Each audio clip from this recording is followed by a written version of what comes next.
मानव जीवन में संस्कारों का अत्यंत महत्वपूर्ण स्थान है। संस्कार का सामान्य अर्थ है किसी को सुसंस्कृत करना या शुद्ध करके उपयुक्त बनाना। किसी साधारण या विकृत वस्तु को विशेष क्रियाओं द्वारा उत्तम बना देना ही उसका संस्कार है।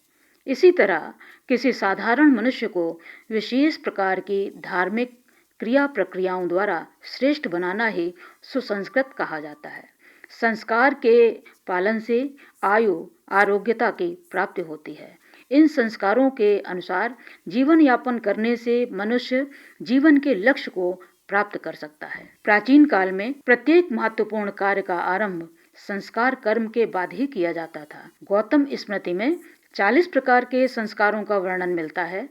इनके नाम है गर्भाधान, पुंसवन, सीमंतोन्नयन, जात कर्म, नामकरण, निष्क्रमण, अन्नप्राशन, चूड़ा कर्म, उपनयन, वेदारंभ के 4 संस्कार, केशांत, समावर्तन, विवाह, पंचमहायज्ञ, अष्टका श्राद्ध, पार्वण श्राद्ध, श्रावणी कर्म, अग्रहायणी कर्म, चैत्री कर्म, अग्नयाधेय कर्म, अग्निहोत्र, दर्श, पौर्णमास याग, चतुर्मास्य याग, अग्रयण, निरूढ़ पशु याग, सौत्रमण याग, अग्निष्टोम, अत्यग्निष्टोम, उक्थ्य, षोडशी, वाजपेय, अतिरात्र, आप्तोयार्थ, उपाकर्म, उत्सर्ग तथा पितृमेध। महर्षि अंगरा ने उक्त संस्कारों का अंतर्भाव 25 संस्कारों में किया है।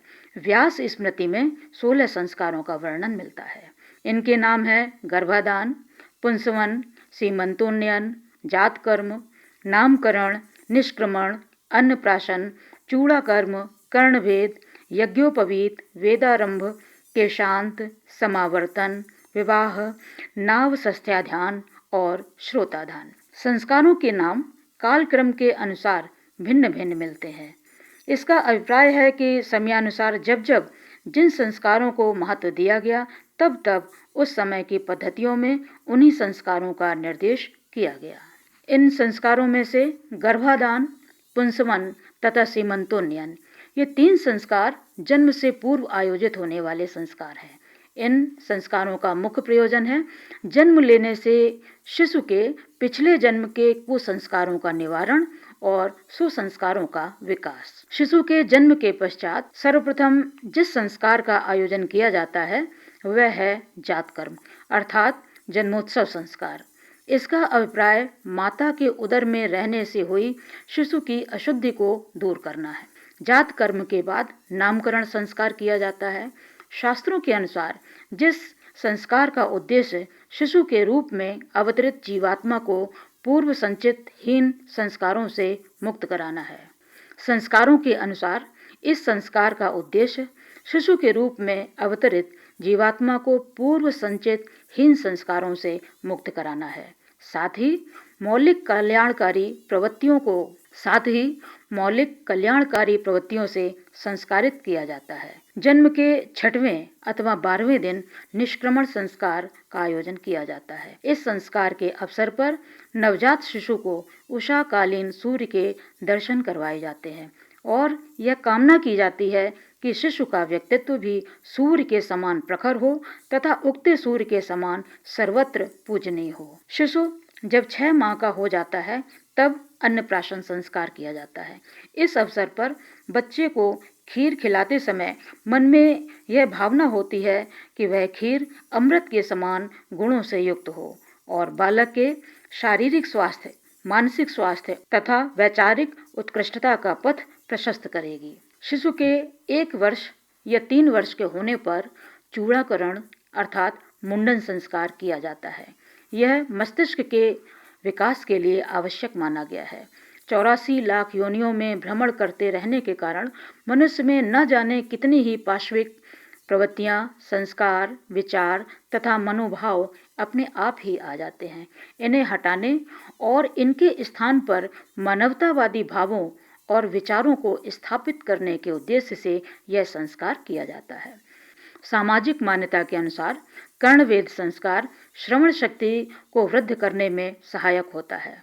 कानों में आभूषण पहनने की दृष्टि से भी यह संस्कार आवश्यक है। यज्ञोपवीत या उपनयन संस्कार सांस्कृतिक मूल्यों के आधार पर अपने जीवन में पूर्णतः परिवर्तन के संकल्प का प्रतीक है। प्राचीन काल में विद्यारंभ संस्कार के बाद ही बालक गुरुकुल में प्रवेश लेता था। वेदाध्ययन समाप्त होने पर समावर्तन संस्कार किया जाता था। विवाह संस्कार हिंदू धर्म में सबसे महत्वपूर्ण संस्कार है। विवाह दो आत्माओं का पवित्र बंधन है। दो प्राणी अपने अलग अलग अस्तित्वों को समाप्त कर एक सम्मिलित इकाई का निर्माण करते हैं। स्त्री और पुरुष दोनों में ईश्वर ने कुछ विशेषताएं और कुछ अपूर्णताएं दे रखी हैं। विवाह संस्कार के बाद दोनों एक दूसरे की अपूर्णताओं को अपनी विशेषताओं से पूर्ण करते हैं। इससे समग्र व्यक्तित्व का निर्माण होता है। नित्य हवन हेतु जो अग्नि स्थापित की जाती है उसे आवस्थ्य कहते हैं। इस अग्नि से नित्य हवन करना आवस्थ्या ध्यान संस्कार कहा जाता है। वृद्धावस्था में पारिवारिक दायित्व के कम हो जाने पर ममता को परिवार की ओर से शिथिल कर समाज की ओर उन्मुख कर देना ही वानप्रस्थ है। युवावस्था के कुसंस्कारों का शमन एवं प्रायश्चित इसी के द्वारा होता है। जिस देश, जाति, धर्म तथा समाज में जन्म लिया है उसकी सेवा करने का, ऋण मुक्त होने का अवसर इसी से मिलता है। भारतीय संस्कृति यज्ञ के आदर्शों की संस्कृति है। अतः जब व्यक्ति के जीवन का अवसान होता है तो उसे यज्ञ की पवित्र गोद में सुला दिया जाता है। मनुष्य शरीर पंच तत्वों के मिश्रण से बना है। अंत्येष्टि संस्कार के बाद यह पंच तत्वों में ही विलीन हो जाता है। ये संस्कार ही प्रत्येक जन्म में संग्रहित होते चले जाते हैं, जिससे अच्छे बुरे दोनों कर्मों का एक विशाल भंडार बनता जाता है। इसे संचित कर्म कहते हैं। इन संचित कर्मों का कुछ भाग एक जीवन में भोगने के लिए उपस्थित रहता है और यही जीवन में प्रेरणा का कार्य करता है। अच्छे बुरे संस्कार होने के कारण मनुष्य अपने जीवन में अच्छे बुरे कर्म करता है। फिर इन्हीं कर्मों से अच्छे बुरे नए संस्कार बनते रहते हैं तथा इन संस्कारों की एक अंतहीन श्रृंखला बनती जाती है, जिससे मनुष्य के व्यक्तित्व का निर्माण होता है। यह हमारा दायित्व है और कर्तव्य भी कि हम अगली पीढ़ी को इन संस्कारों से परिचित कराएं और संस्कारवान बनाएं। इन संस्कारों से जीवन के रोग और शोक मिट जाते हैं और शांति तथा समृद्धि का रास्ता खुलता है। ये संस्कार ऐसे हैं जिन्हें निभाने से हम परंपरागत व्यक्ति नहीं बनते, बल्कि ये हमारे जीवन को सुंदर बनाते हैं।